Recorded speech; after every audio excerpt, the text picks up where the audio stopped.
Hope you all are doing well. These days, as many of us are asking a very good question, where is God in midst of this pandemic? Or some of us are even asking, why is he delaying a solution, or why is he allowing the spread of this deadly coronavirus? And maybe some of us are really upset and a little bit, thinking like, is God angry with the humanity, is allowing this to punish us? To be honest, I don't have all the answers, but I also want to say that as I'm looking around worldwide, people have been infected and many people have died, and many people are still dying with this virus, just spreading all across, and people are in panic, hopelessness, fear, anxiety, losing jobs, and having their loved ones going through this. It's a difficult time, and it's a very good question to ask: where is God in midst of all these things? As I was looking into the scripture from John chapter 11, I could see some powerful things in that sacred text. If you are able to read that scripture, it's very hopeful. It says in a very short, it's a very small verse, a very simple verse. It says Jesus wept.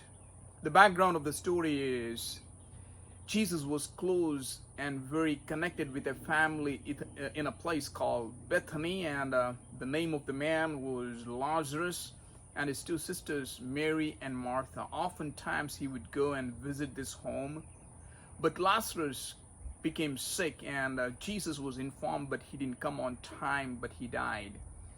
And now he is in this town. Jesus has come there. Lazarus has been in the grave for 4 days. And that's where we read the scripture says Jesus wept. I want to highlight a couple of thoughts here when we are genuinely asking, where is God in midst of all this thing? And we see Jesus weeping. We see God weeping in a place where there has been a grief and tragedy that has struck our community. He is participating in their grief and in their pain and in their suffering. Weeping doesn't mean, or weeping God doesn't mean that He is absent or He is distant. Rather, it says God is present among us, right where we are suffering, right where we are experiencing that fear, that pain, that loss, that hopelessness. That's exactly where God comes in and He weeps. You can only see the tears of someone who is close to us. You can feel those tears, and we see that Jesus wept in midst of that community, in among the people of that family who were feeling the loss. So our question is, where is God in midst of this time? We may ask, what does it mean God is weeping? Let me share a story. Sometime back, as a pastor to the high security prison system, I was the one who oftentimes informed the inmates about the death of their loved ones. I still remember once I was sitting with one of the inmates, and it was a sad time for me to break the news of his mother's death.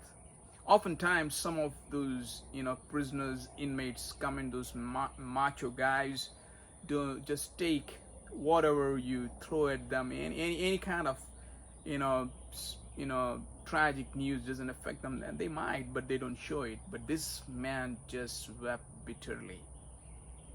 To pacify, I asked him, when did you last see your mother? And as I said that, he just wiped his tears, looked at me, and I said, I never met him, I never seen her, because when I was very little, less than a year old, she was locked up in other prison because of some drug crime, and he had never had any contact. He grew up on the streets, ended up becoming, doing crime, and has been locked up since then. In that moment, my heart just broke for him. A man who's crying for someone who was not there in his life, and now weeping for someone who is no more there, who is never there, in those mysterious loss. Just being with him and participating in that pain and suffering, felt that we knew each other. He felt this loss doesn't have to mean hopelessness, but can be shared together. God comes to us. He comes where we are, right in midst of our hopelessness and our pain. Second thing I want to highlight is Jesus wept. Weeping doesn't mean that he's helpless or powerless. Rather, it means that he's in control. That's exactly the story is all about. Jesus knew exactly what he was going to do. He was going to raise Lazarus back to life. That's why he moved with compassion. He came among those who were suffering. He sat with them, he talked to them, and he wept with them. He allowed this process, he allowed this time of weeping, anxiety, hopelessness. In midst of that, he came in and wept, yet he was completely in charge. Now God is with us in midst of this pandemic, in midst of this crisis, global problem. He is with us, and he is still enthroned, and he is still in control. You may ask, then why God is not doing anything? Let me share a story about one of the nurses I was speaking with, a very good close family friend of ours. She was sharing this. In midst of that hopelessness, in midst of that fear, in midst of the death, every time she wears that gown and prepares herself and goes in, she feels somehow she's able to save someone. She feels in that moment, she feels that everything is going to be okay. I want to encourage you today. In midst of that, fear, God is saying, weeping doesn't mean that he is helpless, powerless, but rather it says, I know what I'm doing. I am for you. I'm with you. Can you trust me? The last thing I want to encourage you is Jesus wept, but the weeping didn't mean that was the end. The scripture says in the Bible, weeping may last for the night, but joy comes in the morning. There is an end to this suffering. There is an end to our earthly suffering. That's an eternal hope. But more than that, God is saying, I am the resurrection and the life.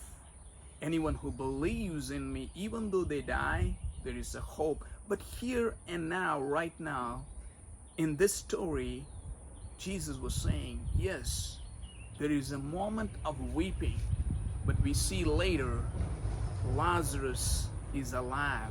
There's a resurrection happening. There's a joy coming in. Later in the chapter, we see that they sit together and have meals together. And I want to encourage you today, this might be a time where we are in crisis, but this will not last forever. There is a morning, the sun is going to shine. Jesus wept, but then we see that Jesus went close to the tomb, opened up the stone, and he prayed there, thanking God for what he was going to do, thanking God in midst of the death, and then revealing the glory of God. That's the stage as we are passing through. We need to trust. Weep, but trust. Cry, but hope. Mourn, but believe. There is a new morning coming. May God bless you with His words.